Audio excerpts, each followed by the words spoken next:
Hello বন্ধুরা, আসসালামু আলাইকুম। কেমন আছো তোমরা সবাই? আশা করি ভালো আছো। আজকে তোমাদের সাথে শেয়ার করছি, এটা হচ্ছে কলমি শাক আর পাটের শাক। কলমি শাক ভাজি খেয়েছি, অনেক দিন হয়েছে, কারণ শাক আমাদের কারো পছন্দ না বাসাতে।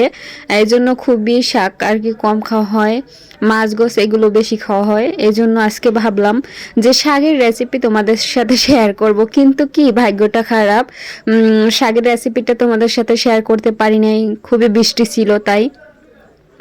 এটা হচ্ছে পাটের শাক আর কি। পাটের শাকটা আমি খেতে চেয়েছিলাম ডাল দিয়ে রান্না, এই জন্য আর কি রাখছে। আর এটা হচ্ছে আগা আগা আর কি নিয়েছি, আর হচ্ছে সব আর কি ফেলে দিয়েছি, মানে হচ্ছে ওটা হচ্ছে আমাদের টুনটুনিরা খাবে। টুনটুনি বলতে আমাদের দুটো টুসি আছে, তারা খাবে। এই যে এইগুলো হচ্ছে টুসি খাবে। টুসি মানে হচ্ছে দুটো খরগোশ, ওই দুটো খাবে। আর এই যে দিয়েছি ওদেরকে নিয়ে, ওরা খাইতেছে, খুব রোমান্স করতেছে, দৌড়দৌড়ি করতেছে। আমারে দেখে তো আমার কাছে চলে আসতেছে। ওদের কাছে যদি থাকি আর ওদের গায়ে হাত বুলিয়ে দিলে ওরা মনে হয় যে ঘুম পাড়ে। আর সারাক্ষণ তো খেতেই থাকে, নির্মুখ চলতেই থাকে। যাই হোক, আর এই যে শাকটা নিয়েছি, এটা কুচিয়ে আমি রান্না করব, ভাজি করব আর কি। অনেক প্রচুর বৃষ্টি হয়েছে বন্ধুরা, কি করব, তারপর তোমাদের সাথে আর শেয়ার করতে পারছিলাম না। এই যে শাকটা আর কি পলে নিয়েছি, অল্প স্বল্পই রান্না করি যেহেতু আমরা পছন্দ করি না, অল্প মানুষ এই জন্য।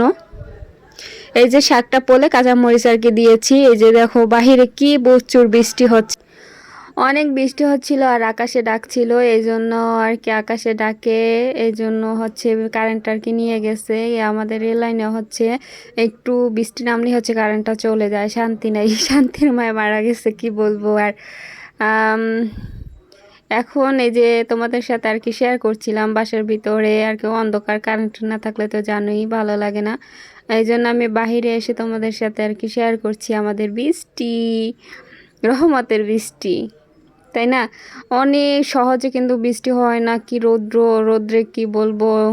এখন তো আর বৃষ্টি হচ্ছে না, তো অনেক দিন পরে আর কি বৃষ্টি হচ্ছে, একটু ভালোই লাগতেছে। এখানে সব হচ্ছে কচু বাগান। আর এই যে ডাল বসাইছি আর কি, ডাল রান্না করব। কারেন্ট যখন এসেছে তখন ভাজি হয়ে গেছে আর কি, ডালটা হয় নাই, ডালটা আর কি বলক চলে আসছিল, আর ভাজিটা অন্ধকারই রান্না করে ফেলেছি লাইট দিয়ে আর কি। এই পর্যন্তই, ভালো থেকো সবাই, আল্লাহ হাফেজ।